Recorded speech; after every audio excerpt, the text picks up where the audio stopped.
Overtime. We're live from the Hyperion. Katie Sussman here with you, sitting in tonight's special guest host, Mr. The one, the only, Justin Weir here with us tonight from the Hyperion. I'm just glad you didn't say legendary. Oh, we're going to make you legendary before this night is over. That's what we're talking about. We've got a little bit of everything on tap tonight. We're going to cover some national sports, local sports as well, college sports. Once again, I'm going to send a special shout out to Mr. Cody Early. Hope you get feeling better. He's a little bit under the weather tonight. Said he's going to try to listen. So hopefully he's tuning in. Yeah, he sounded rough when I talked to him this afternoon. He didn't seem like he felt too well. Yeah, from what I heard he had, I didn't want him here either. So exactly. I think you've got a special little shout out to send out as well. Oh yeah, Miss Wilma Fincher. It's her birthday today. Definitely want to say happy birthday to her. Getting a year older. And we want to thank the Hyperion for having us back once again. Took the week off last week due to the weather. It was kind of rough out there, to say the least. Yeah, it sounds like it's going to get nasty again tomorrow. It sounds like it may be, but we're safe and sound here. Come on out, join us tonight as we're here at the Hyperion. We've got wonderful food, great atmosphere going on as we'll be here for about an hour. We're going to talk sports with you. Of course, as we said, Cody Sussman, Justin Weir sitting in here with us tonight. We'll get things underway. We want to start with a little bit of a recap. We're going to go back a couple weeks. You may not know this, but Justin being a huge Notre Dame fan, me being a huge Alabama fan, we're going to talk a little bit about that national championship game, a 42-14 blowout win for Bama. And I'm going to ask you this, as a Notre Dame fan, how do you take the season? You end on a sour note, but you are 12-1 on the year, and you see that you still have a few steps to catch up to the SEC. How do you recap that season? You know, going 12-1 in anybody's eyes is a positive, no matter how it ends. As far as the last few years go, I definitely see it as a positive, as we're taking steps in the right direction, as where we want to be in the national spotlight. Yeah, you get to keep your coach. Coach back. What do you think? Although Chip kind of did the same thing. I was sweating bullets. No doubt. So you get to keep him. He's coming back. You've got some big recruits. Of course, you lose some big names for next year, but you still got some recruits coming in. And deep down in everyone's mind, Notre Dame is now back in the mainstream media, and that's where you want to be. You know that you still have a few levels to get to the SEC power, but I mean, Notre Dame 12-1 is 12-1. Exactly. I mean, that's pretty good. Yeah, people said luck ran out. You know, I don't see it that way. We had a few things go bad in the first half, and I think that got us a little down. Yeah. And well, you run into an offense that was powerhouse that just, beat up that defensive line fairly easy. An offensive line that, don't get me wrong, it's not the best offensive line ever, but it's one of the best. It's the best offensive line, NFL players all the way across the board. And I think in college football, that's where the game is won, is those 10 guys between the trenches, without a doubt. One thing that definitely impacted that game was Manti Te'o not showing up for that. I think he had maybe 8 tackles, if that, and it was just a bad game. I think he had more missed tackles than he had tackles. Yeah, I agree with you. But, of course, since then, Manti Te'o has kind of made the news. Oh, yeah. He's made the news a little bit with his girlfriend, or lack thereof, I should say. Of course, came out today that the woman, or however you want to say it, is not exactly a woman. As not only was she fake, she was actually a man. Yeah. As it turns out, the guy that set up this hoax was actually the person that Manti Te'o was talking to. So let's recap the story here. He has a girlfriend that's, we think, is doing. Right. And she dies of cancer. Right. That's the story. And we go throughout the season, and this is a big thing. Notre Dame shoves this in her face. The media shoves it in her face of how great this guy is. If I remember correctly, the game after she died, he comes out. The Michigan State game was 12 tackles. She died that midweek. Yeah, just huge game, and it's how great this guy is. And then it comes to find out after the national championship game that in fact the girl is not dead. She's not real. Right. So it's this guy, I'm horrible with name, but however you want to pronounce it, you have the pronunciation of his name. I think it's Renee Tuiasosopo. We'll go with that. But anyway, he comes out and says, yes, it was a hoax. I get it, Manti Te'o knew nothing about it. It's hard to pronounce those Hawaiian names. Yeah, it'll definitely get to you. If I hadn't heard Manti Te'o 1.5 million times in the last 2 weeks, I'd probably still be getting it incorrect. But anyway, he comes out and says, it's all a hoax. I did this. I set Manti Te'o up. He knows nothing about it. Manti goes on Katie Cook, has an interview with her, says, no, I had nothing to do with it, I didn't have anything to do with it, knew nothing about it, and it comes on, and you say, well, the story is that how did he get pictures?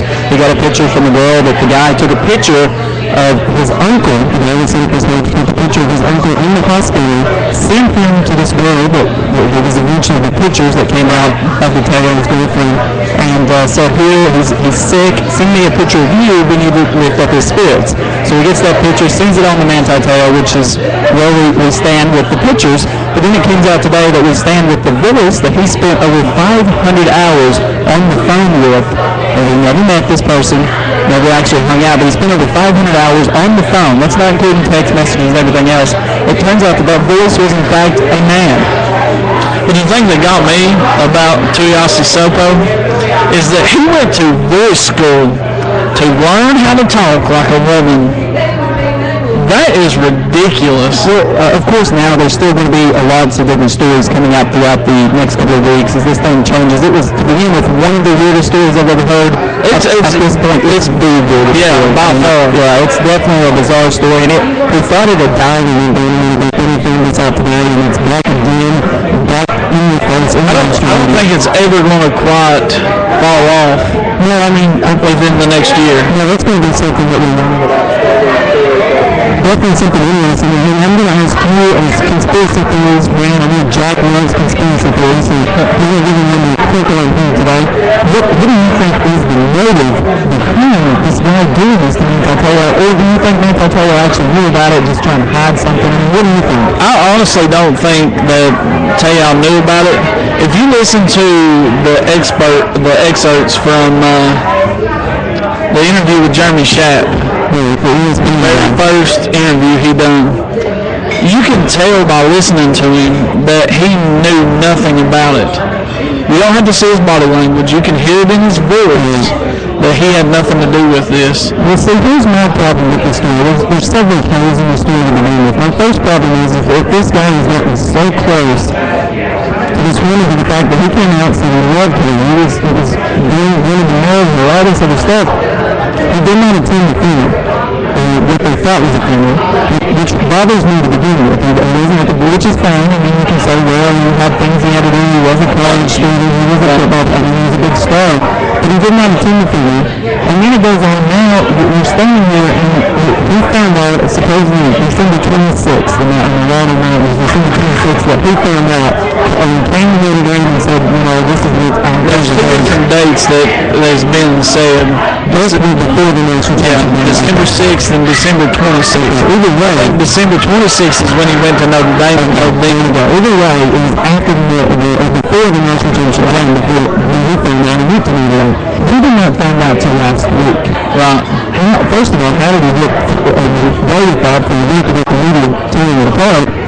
Second of all, why would he not say? He went through that national championship game without telling anything. I mean, I think he didn't want it to be a distraction to the team. Okay. Because if you think about it, how the media would just tear the team apart. Oh, yeah. Speaking of which, he's on the TV here at the Hyperion right now. But I think that the media would have just tore the team apart, and their focus would have been completely gone. Oh yeah. Well, I mean, it couldn't have been any worse than the game actually was. Just imagine how bad it would have been if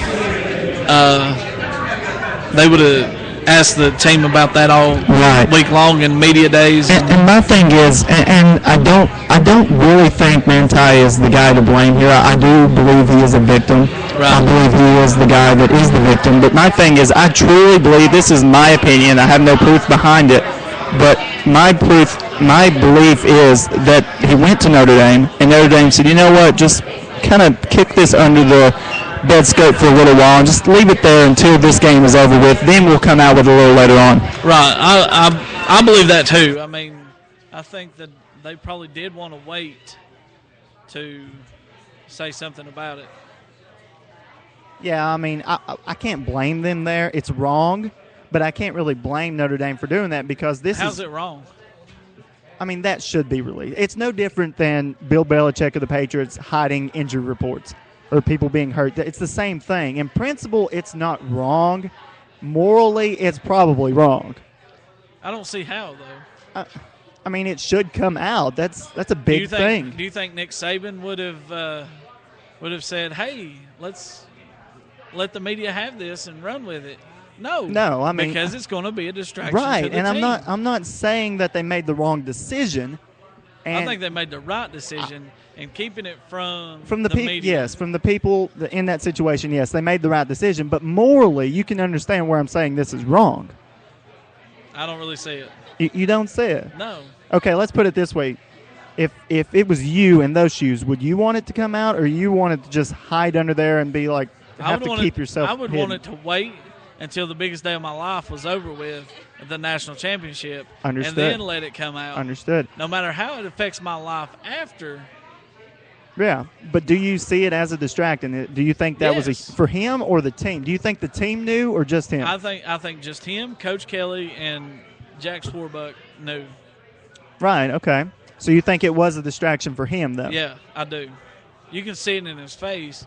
If you look at tapes from the national championship game, he's not there. He's checked out. The only thing I have a problem with, and I agree, I said it was probably the right decision for the school to keep it hid, is you can keep it hid without lying about it.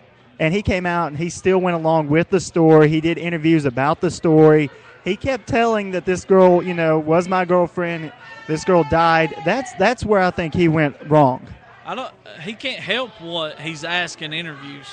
Yeah, but I mean, you can say and not, But if it's laid in your lap, yeah, I mean, of course. If you're put in the corner to answer questions about this situation, and you don't want it to be a distraction to you or your team, which it was a distraction to him, obviously. Oh, yeah.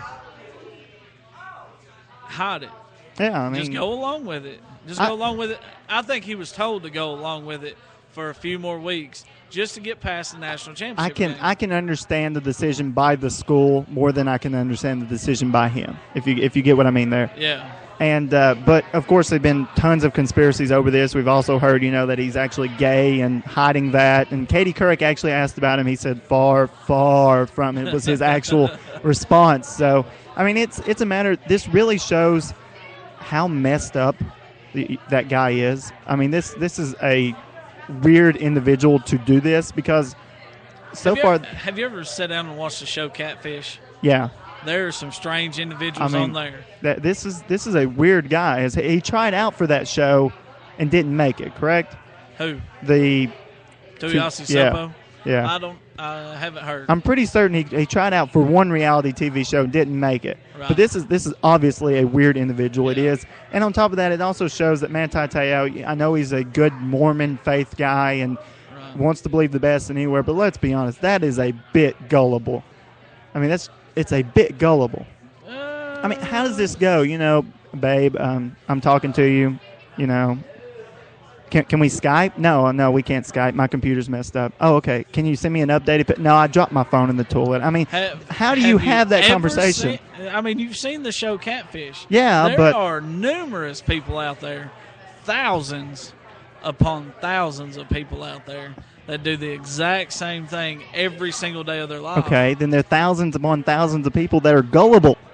I mean, this is how I'm saying this. Well, it just seems really odd to me. And the biggest part of this story in reality is how will this affect Manti Te'o's stock in the upcoming draft? I don't think the story has affected it as much as his play in the national championship game did. Yeah, now I'll agree with you that, but I do think the story itself is going to have an effect. If you're an NFL scout and you're looking at this and say, well, wait a minute, this guy's this gullible, what's he going to be when he gets money? What's he going to be when he gets out in these parties, when he gets to doing all this stuff? And there's a lot more to NFL. I don't think he didn't party at Notre Dame. Oh, you know what I mean, though. He's not Johnny Manziel, to say the least. I mean, who has been spotted in every nightclub from here to Texas and back again. But, I mean, this is something that you got to think about it because there's so much more to NFL than they are college football because you've got off the field stuff and you've Right. not got somebody, constantly regulating you. And you got to think about that. And it has affected the mock drafts. He's dropped as low as to the bottom of the first round. I think one guy had him going to the Ravens. This came out today. That So, right there, the Ravens, is my pick for him. That- I think he would slide right in there. And if they keep Ray Lewis around, I think Ray Lewis mentors him. He turns into a Ray Lewis-esque player, not to the extent of Ray Lewis. right. Well, no one will be able to yeah. fill that hole. I mean, they won't. Yeah. And I know the Ravens today, Ed Reed came out and said he's coming back for next year.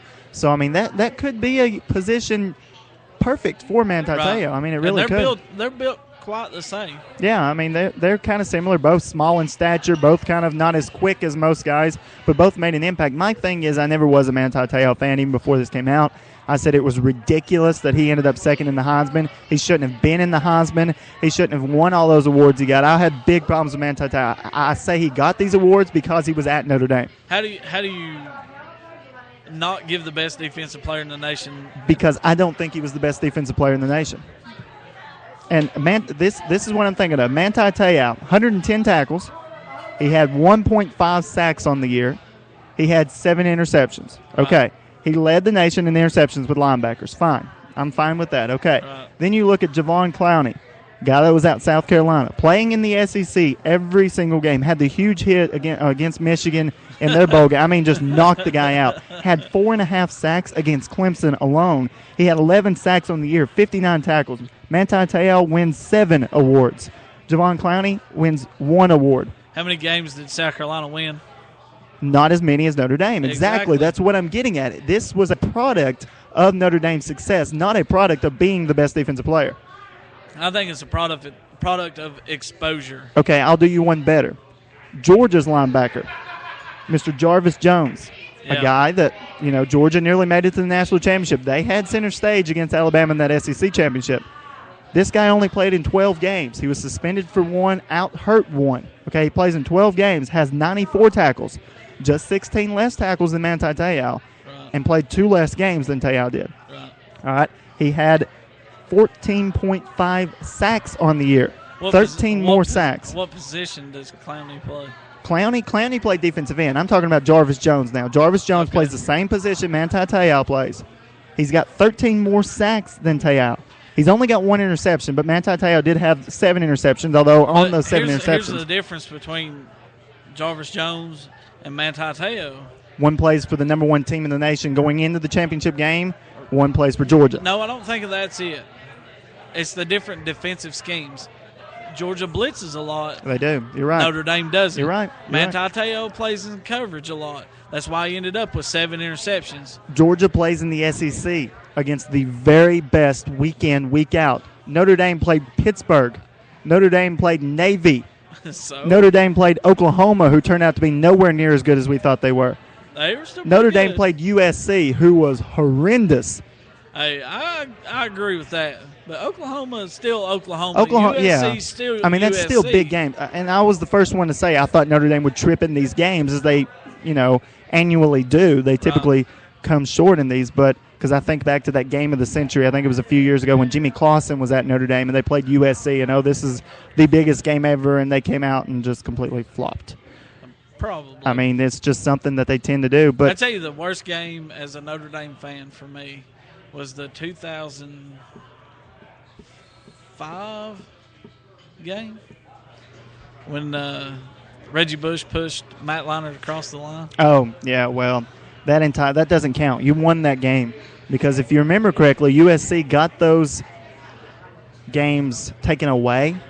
Let me tell you something. On paper, Notre Dame won that game. The tears I cried over that game didn't come back to me, buddy.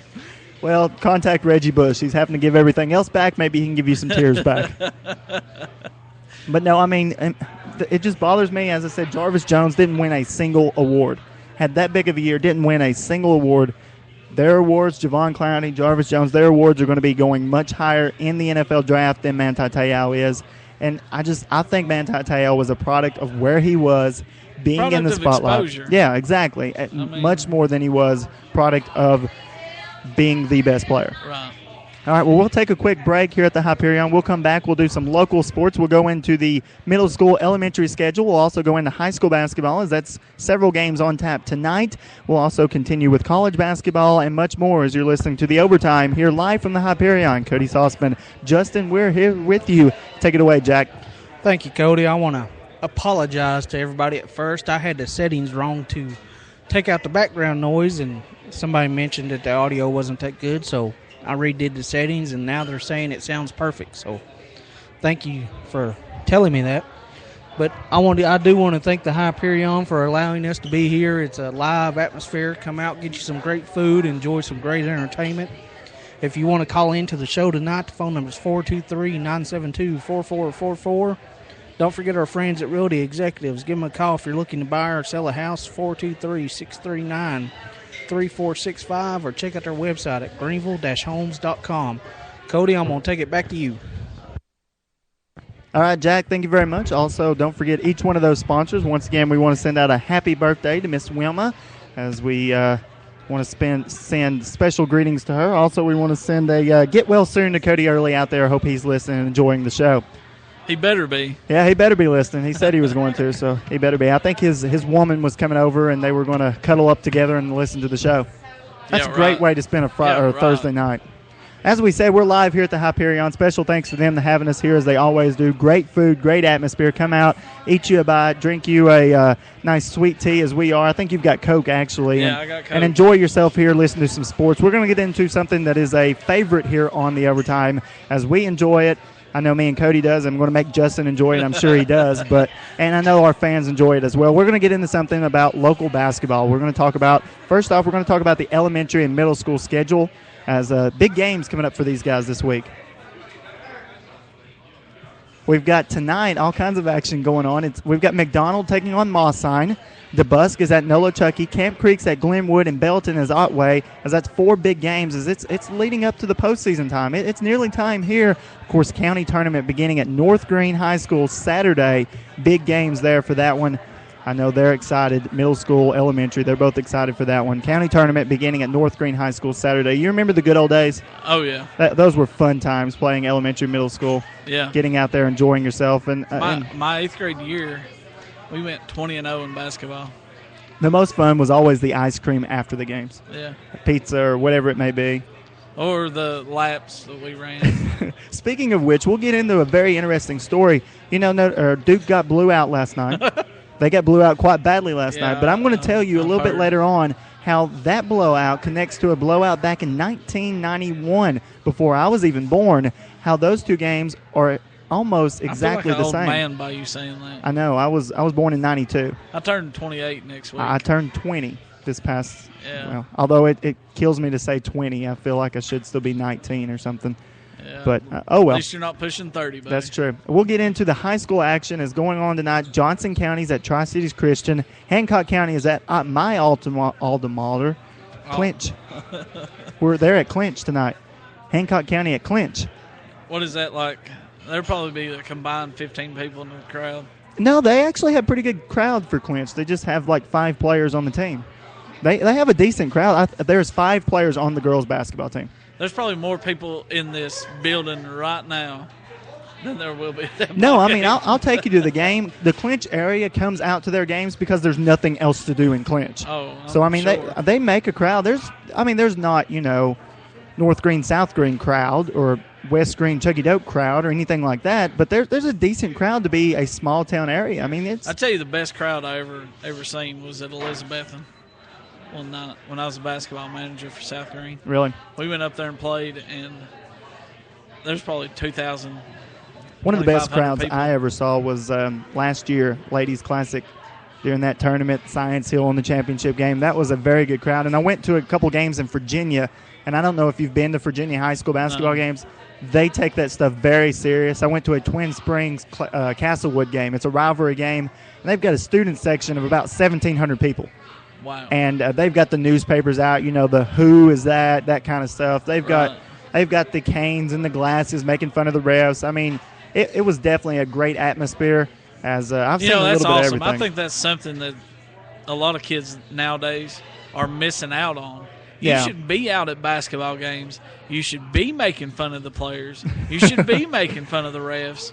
You should be making fun of the other coaches. Keep it, classy. Oh, man. I'll tell you a story about Coach Hosey at South Green. We were sitting in the bleachers behind the bench, and we were saying some negative things about other players. And he turned around in the middle of the game and was like, if you guys don't shut up, I will have you all suspended for like 5 days. And of course, this was before you all grew up and got into what you're doing now. I mean, this is still being a kid. One of the funniest things I ever saw is we were at our district tournament, and I played in the district with Cosby, Washburn, Clinch, Hancock County, J. Frank White, probably one of the lower tier districts in high school basketball in the county, or in the state. And they still take it very serious. And we were playing it at the time. Used to play it at LMU. And then they realized that, the 60 people there, it was a bit big of an arena. Right. So they moved it to Rutledge Middle School. And we had it at Rutledge Middle School, and it was packed. I mean, it was packed that first year we had it there, and the game was close. It was Cosby and Jellicoe. It was before Jellicoe moved out of that conference. Jellicoe was still there, and they were going back and forth. It was a fourth quarter. It was a 49-47 game. Jellicoe took a timeout. Well, the Cosby cheerleaders run on the field. They're doing their little prance-around dance thing, and the Jellicoe cheerleaders are on the other end. Well, the Cosby cheerleader gets back, and she decides that she doesn't like the Jellicoe team, so she does cartwheels all the way down to the other end. Everybody's like, oh, that's cool, that's cool. She gets to the other end, takes her gum out of her mouth, throws it at the Cosby cheerleader, and throws it at her and does cartwheels all the way back down the court again. So needless to say, that kind of ticked off the Cosby cheerleaders. So the Jellicoe cheerleaders and the Cosby cheerleaders got into it, and they had to escort 7 cheerleaders out of the building that night. That's pretty funny. And they brought the cops out. I mean, they brought the actual cops out to escort the cheerleaders out of the building. That's hilarious. Here is my little thing. If you're listening and you were one of those cheerleaders that got escorted out, please call in. Yeah. Because this is a great story. Yeah, we want to hear more insight to that. Yeah, it was actually, I was in the crowd that night. I was sitting there with my dad, my mom, my sister, and my coach at the time. And we were all just like, no, she didn't. And we were like, no, she didn't, trust me. But it was really funny, and it was a great atmosphere. Good times in high school basketball. Yeah, I would definitely been laughing. Back to some of the other games going on tonight. Hardin Valley's at Cocke County. Cloudland is at South Green. Big game for the Rebels and Lady Rebels. Also, North Green is at Washburn. That's another team out of that conference we were talking about earlier, North Green going on the road. I tell you what, the class of that conference is North Green Lady Huskies. Hey, they're 3-3 on the year, which is surprising. They went through some difficult times. Lake and Morrow got down hurt. They had some struggles, but this is a team that can get red hot. We're going to talk about North Green. We'll go into them now. We've got each team. We've got their records, boys and girls. We'll break them down just a little bit. We'll start with the girls. The North Green Lady Huskies, number 7 in the state. As they got back to that, they dropped a little bit a couple weeks ago. Then they're back up to number 17 now. They're 17-7 on the year, 3-3 inside of their conference. I know you've got to see them. I've got to see them several times. This is a team that if they get red hot can cause some damage to every single person they're playing. Oh, yeah. They're the team that needs to get hot at the right time. Yeah, if they do, watch out, because this is a team that they have their stars. They've got Lake and Morrow who can draw a post player out, shoot the three from almost anywhere on the court, especially the top of the key. You give her a look at the top of the key, she'll drain it 9 times out of 10, which is very impressive for a high school basketball post player. So we definitely have that. We've also got Mindy McNeese, who has proven time and time again she is a star. Mindy McNeese, an absolute star as a junior. Definitely. Probably going to end up being one of the high scorers at North Green. Oh, yeah. I mean, she's turned into quite a star as I watched them the other night against Greenville. I actually had the call for that game, and Greenville put the old they didn't run the box and one, but they run that matchup man where they keep somebody on her, and it was Selena Leon on her. And, I mean, Selena Leon was on her like glue. It was one of those things, if Minnie McNeese went to get popcorn, Selena Leon was getting popcorn at the concession stand as well. She didn't leave her all night long. And Minnie McNeese still came out and just put on a show. Because I think I've got the stats here somewhere. She actually ended up with 15, maybe 16. She ended up with 18 points on the night. She's one of those kids that you can look at her in street clothes and tell that when she puts shoes on, she's going to ball it up. Yeah, and she is. And if she can stay healthy and Lake and Morrow stay healthy. That knee issue. She's one of those players that can't stay off the floor, and you want to. Most players, you want them to go after the ball. You want her to, just dial it hold back on. a little bit. It's okay. Let that ball go. We'll get it next time. That type player, and she's just on the floor constantly going after those balls. If they can get healthy, they can be dangerous because they've got such key role players. Yeah. You've got Gwelly, who can shoot from the three. You've got Darianne Bailey, who against Unaka had 6 huge first-half points, made a big difference. Right. They've got Caitlin Weems, who actually stepped up against Greenville, took over the point guard position, played point the entire night. Huge difference. You've got people coming off the bench. Lake and Morrow, she starts. Lauren Baxter came off the bench against Unaka, made 4 big free throws just straight off the bench. I mean, that's tough to do when you've been on the bench, ice cold. You come in the game to shoot free throws for an injury, and you step up to the line and make all 4 of your free throws. That's huge. When you have players like that, that's when you know you're a good team. That shows me that she was in the game. Yeah, exactly. She wasn't sitting there, oh, man, why am I not playing? Yeah. She was in the game, and she was ready to play when her number was called. Yeah, and, of course, they've got other big players that step up for them. Faith Mercer comes in. Shayna Harmon plays some minutes for them as well, but I think it all goes back to that head coach, James Buchanan. I tell you who he reminds me of, young Larry Ricker. This guy's got a lot of talent as a coach. One of the most talented coaches in the area, in my opinion. He's into the game. What I want to see is in a few years when that well runs dry, I don't think there's players coming up that are as good as the Mariah Brittons of the world or the Mindy McNeeses or the Lake and Morrows. I just don't think the talent is going to be there in a few years. And I want to see if it's the coaching or the talent. Well, I think a lot of it was we didn't know that talent was there to begin with. Exactly. And James Buchanan has came in and made, I'm not going to say made the talent. You've got natural-born talent, but he shaped that talent into a basketball team and did things at Notre Dame, did things at North Green that hasn't been done in a very long time. Right. And I don't want to discredit his coaching, but I want to see when he has to struggle to win ball games. Well, I think he went through that last year with Mindy McNeese going out for the season, really hurt them. But they still made it to the state tournament. Well, they made it quite a ways because I think he really is. He's one of those guys. I love the fact that I laugh at him every time. He's very intense. Yeah, he's got that towel. Right. It's that green towel that he swings around on the bench, and it's just going constantly. And you know when he's excited. When that towel comes out, watch out. Right. Of course, that is the North Green Lady Huskies, as we said, 17-7 on the year, 3-3 inside their respective conference, the Watauga Valley Conference. They're number 7 in the state. They're playing tonight against Washburn, as it's the Lady Huskies taking on the Lady Pirates. Also, the North Green boys team, they're 11-10 on the year. They're 0-6 inside the conference, though. They started out red hot. They came in second place in that Greene County tournament, the Thanksgiving tournament they had that was held at Chucky Doak this year, as they came in second place against I think it was Cosby that won. It was Cosby. Cosby boys won it. Cosby girls lost to North Green. But they had a very nice start to the year. Since then, they've struggled a bit. They've met some very good. There's some very good teams in that Watauga Valley Conference. They're 0-6 in it. As this is a team that has some players. Garrett Harbin, over 1,000 points for his career. I think he had 21 against Unaka. I mean, he's a guy that can definitely score the basketball. And he really, in that first half against Greenville, of course, Greenville pulled away in the second. In that first half against Greenville, he kind of shocked Greenville at just how powerful this guy is. Right. He's a beast. Yeah, he's a pretty good-sized kid, too. Yeah, and they've got Brett Polick inside as well. Tyler Bailey has never seen a shot he didn't like, and he can drain them. I mean, he can drain them from way down. I've called several of their games this year, and I'm thinking to myself, what was he thinking? And then it goes in. The only game I've seen them play was the South Green game. Right.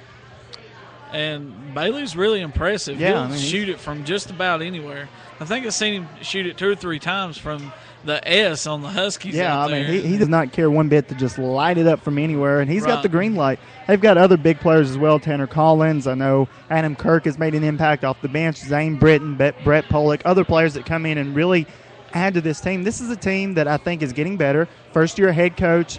It's going to take some time for them to buy into the system. Yeah, I mean, Brandon Broyles has done a great job so far, and he's really building up this team, and it's a team that's going to get better. I'm surprised just looking at their record.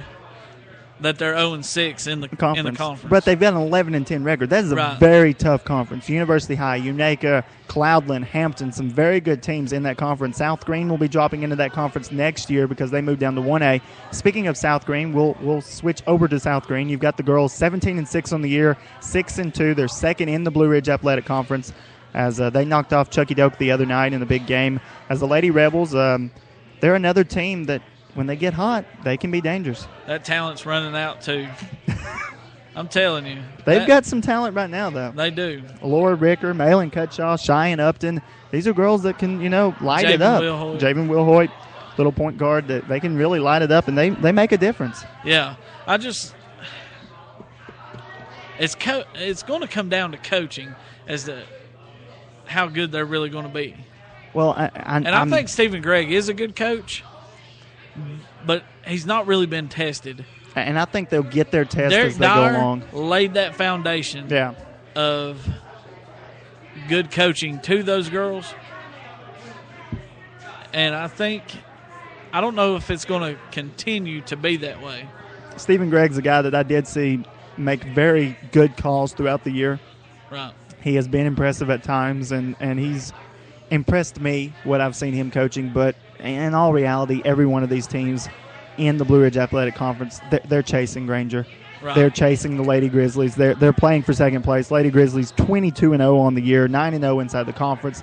They're not stumbling. They'll stumble once they get in the tournament. It's a different monster once you get to the state, get down there. 2A is a different monster toward West Tennessee, Middle Tennessee. That's something totally different.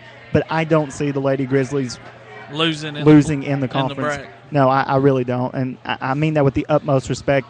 Hopefully one of the local teams can knock them off. Big win if they could. But this Lady Grizzlies team is very impressive. It'd be a big win for South Green. It would be huge. If they could knock them off. I don't know if they've played their 2 times yet or not. But South Green, I know they've played once. I'll check that up real quick. But now South Green is second in the Blue Ridge Athletic Conference. So they're right there. And they played Chucky Doak that was third. They beat Chucky Doak the other night. So they've still got a good chance of being. When we move on to that Chucky Doak team, that's the team that's got the talent that's not going to run out for a few years. We'll get there. But now, as we said, the South Green team knocked off Chucky Doak. They're second in the conference. That sets them up in a position where they can be opposite the bracket when the tournament time comes than Granger. So, therefore, they won't have to play Granger until, later on, which is the plan. Possibly the championship That's game. the plan, to say the least, is to extend that as long as possible. And Granger and South Green have played their 2 games. One was November 30th. It was a 53-34 loss as Granger picked up that win.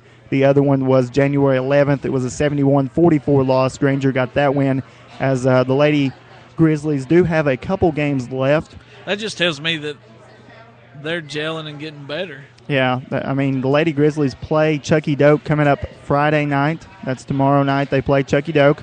That is at Granger. They've also got Claiborne, Pigeon Forge, Hancock County, West Green, and Seymour remaining on their schedule. Just 3 more games Blue Ridge Athletic Conference. And I don't see them losing any of those 3 games. Claiborne is a team that has struggled this year. They've been down. West Green knocked off Claiborne, got their first conference win of the year. We'll talk about that a little later on. That's another team that has struggled this season. So Chucky Doak is really, in reality, the only stumbling block that the Lady Grizzlies have left inside of this conference. Right. So definitely something that each one of these teams are chasing. They're chasing Granger right now. We'll move on. We'll move to West Green. Actually, let's talk a little bit about South Green boys. They're 3-17 on the year, 2-7. They have talent. They've got Tweed. They've got Bo Woods, guys that are trying to rebuild this program. It's a bit of a rebuilding season for them, and they're making strides. They've gotten a little bit better on the year. They're 2-7 inside of the conference. They've won 2 conference games. So this is a team that's in the middle of a rebuilding program. I've seen them play North Green and wasn't really impressed. No, I mean, and it's like I said, they're rebuilding. They're getting better. They're better than they were at the beginning of the year. Right. And I think they'll be better at the end of the year than they are now. Coach Hosey's got some long nights ahead of himself. And I think the talent is – the pool's not as deep as it used to be. One thing that we were talking about, those games coming up tomorrow night, we say that, with an asterisk because school has been canceled. Greene County, Greenville City Schools is out tomorrow. In case you didn't already know, you know now. So those games, of course, with the asterisk, if we get the ice they're expecting, those games, may not be played. Games will definitely be canceled. As we're talking about, we're moving on now to West Greene. They'll play Greenville tomorrow night. That'll be the matchup that'll have an asterisk beside it as well, as those games may be canceled. As West Greene boys 1-13 on the year, 0-7 on the year. How many games had they lost previous? Like 39? 39, 34, somewhere. I hate that Cody isn't there. My phone will light up in a minute. He will tell me exactly how many he is. He did tell me he's listening. So we definitely a team that – I think it was 39. Yeah, they were excited to win that game. They were very excited. I tell you what, they deserve it after losing 39 games. You got to figure out the right – scheme yeah. I don't understand it. They're talented. They've got talent. I mean, the two early twins are talented. And I don't understand the whole football kicking the two kids off the team. That's a personal choice by the coach. I don't fully understand it either. I'm not here to criticize. If it was for an FCA game, like I said, I'm not here to criticize. I don't fully understand it either. It's his personal decision. Each coach has their personal rules that you have to follow. But I remember one of mine, we couldn't have facial hair. And it killed me that I couldn't have facial hair. Were you even old enough to grow facial hair? Oh, I had a beard in like 8th grade. I mean, I had facial hair. And it killed me that we couldn't. And it was something that I'll be honest, I broke the rules a couple times. And we had 6 players on the team. So, therefore, they couldn't do a whole lot about it. But it was a rule that he had. Each coach, we had to wear suits and ties on the away games. We actually had a coaching or an basketball outfit that we wore as well. So they were rules that each coach has. That's one of his rules. They broke it, may not agree with it, but it's in the past. I really don't agree with it. But they do play Greenville tomorrow night. That will be a game that will be interesting. A little bit of scuffle the last time these two teams played. So we'll see how that goes. That's with an asterisk on it as well. The West Greene girls, they are 4-14 on the year, 1-6 inside the conference. Got that huge conference win this past Tuesday night as they upset the Claiborne Lady Bulldogs in overtime. I think it was 61-60. I'll get the exact score on that in just a minute. It was 68-62. Well, there we go. It was an overtime win for I seen it on Facebook. It was 68-62 over. Nice memory there. Right. I did a sports minute on it and still couldn't remember it. I've had a lot of numbers in my mind the last couple of days, but a nice win for the Lady Buffaloes as they picked up that one. Also, we'll get into Greenville. The Lady Green Devils in the middle of a 4-game losing streak. They're 7-16 on the year. They lost this past Tuesday to Cherokee. They're 4-5 inside the conference. Their next matchup is against West Greene. They've got some stars on this team. Melissa Scott, a sophomore post. If you've not seen her play this year, go out and see her play. She's just going to continue to get better. If I remember correctly, I think she's about 6. Well, they've got her as 5'10", sophomore.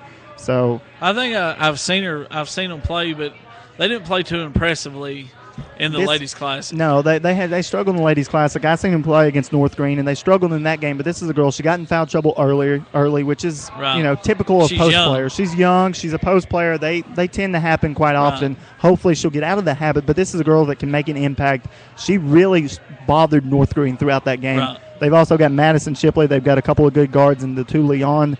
I don't know if they're sisters. I'm not sure, but they're both. Last name is Leon. I think they're twins. Are they? Okay, yeah. well, maybe that's why I had such trouble telling them apart. That might have been it. But they both are very good guards. As Selena Leon, a defensive specialist, so she really stuck to Mindy McNeese. I know Mindy McNeese had her points, but she did a great job sticking with her. That goes to show how good Mindy McNeese really is. Yeah. Not to get off subject of Greenville, but for you to be guarded like that.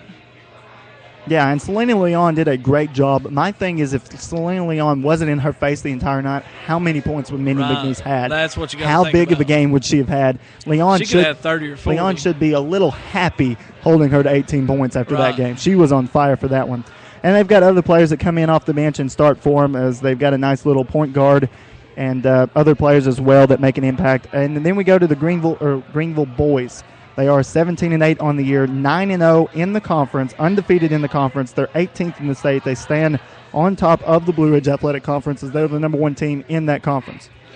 I don't think any of the other boys' teams are close, are they? No, I mean, it's been a back-and-forth battle below them, but Greenville is the team. And this is the team that if they're hot from three, they're a very dangerous team. they rely a lot on that three. They've got several players. They had an injury this past week that really bothered them as one of their best players went out hurt. But this is a team that could also make some impact going on in the tournament. Right, but it could be like a Granger Grizzlies, the Lady Grizzlies. They could stumble and fall in. Yeah, I mean, it could happen at any time, playoffs. any given night. Yeah. I mean, it could happen. We've also got the Chucky Doak Black Knights. The boys are 13-8 on the year, 7-2 in the conference. They're behind Greenville. They're chasing Greenville. So that's a team that's trying to catch up to the Green Devils as well. I tell you what, that says a lot about Coach Brules right there, that record. Yeah, I mean, and they had a very impressive game against South Green the other night. How many knots on the head did those kids take the first 2 years he was there? Yeah, they struggled. I believe this is his third year, if I'm not mistaken. But this is a team that they went like 3-13 the first year or something like that.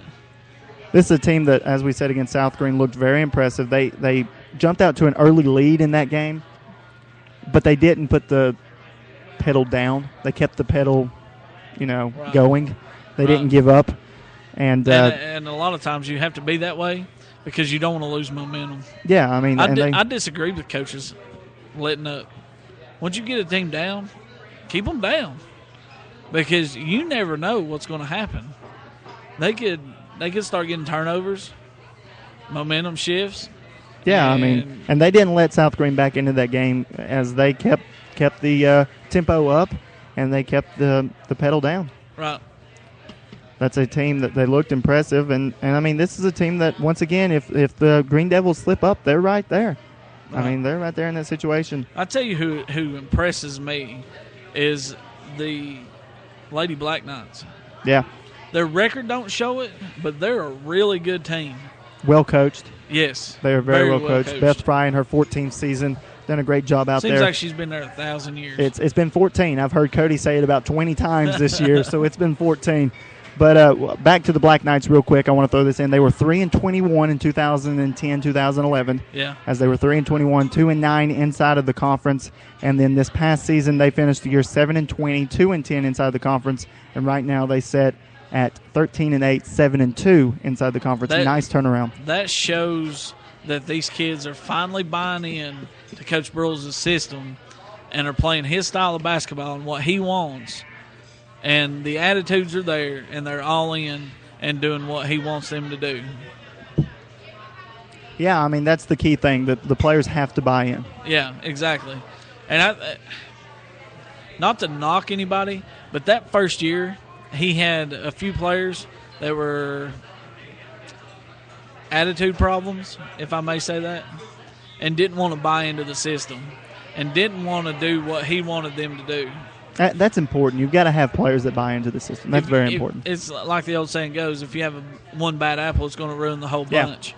We'll run down a few scores from action already final tonight. Cocke County knocked off Hardin Valley 48-37. It was Fulton over Pigeon Forge 59-56. The Tennessee School for Deaf knocked off the Kentucky School for Deaf 34-31.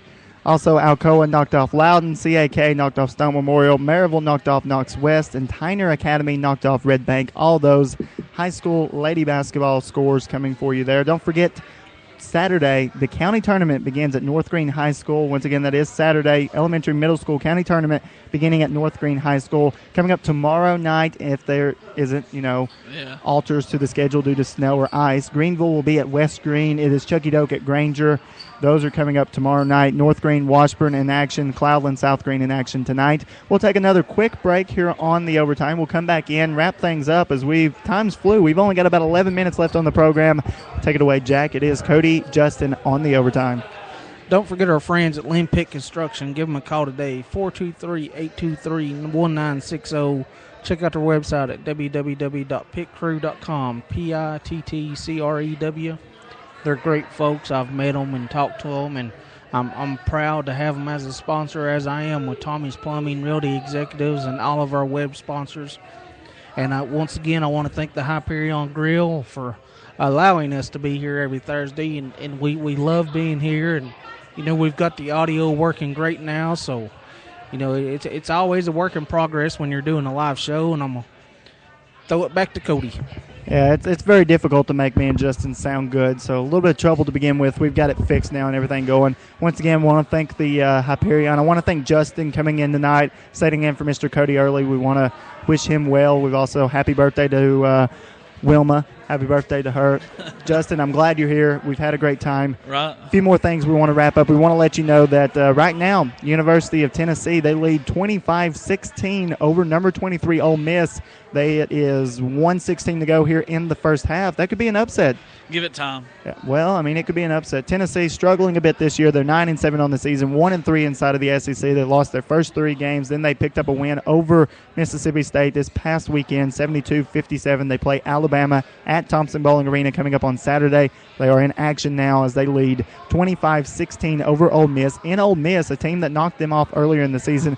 As we said, Tennessee struggling a bit, 225th in the nation in points. Tennessee is 225th in the nation points per game.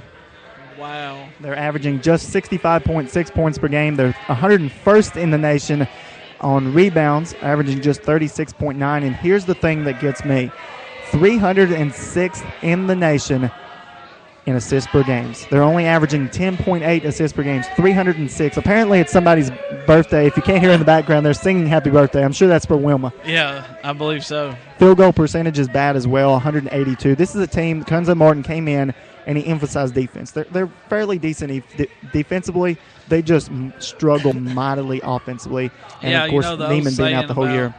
Defense wins championships. Not if you can't score a little bit. We saw that last night. Duke and Miami played each other. If you can't score and you can't stop the other team from scoring, I'm not seeing any highlights, but I heard they shot like less than 30%. It was from the bad. field. It was really bad. They got beat. I'm looking for the exact score here. 90-63 loss. That's bad. We'll go in the top 25 countdown real quick. We'll do the top 25 of college basketball. This is scheduled to change, without a doubt, with Duke losing, as Duke is number 1. Michigan sits at number 2. They play Purdue tonight. That's another game that could be. That's the best they've been since the Fab Five. Well, yeah, it is. They've got a couple very good athletes there. They've been number 1 at one point this year. They got knocked off, as seemingly everybody has been number 1 at one point. Everybody that's been number 1 for the last 3 weeks has gotten knocked off. Yeah. So Michigan plays tonight. If they win, no doubt they'll be number 1 coming up in the next poll. Number 3, Kansas, who is in the Big 12. Everyone in the Big 12 is chasing Kansas. This is a very good basketball team.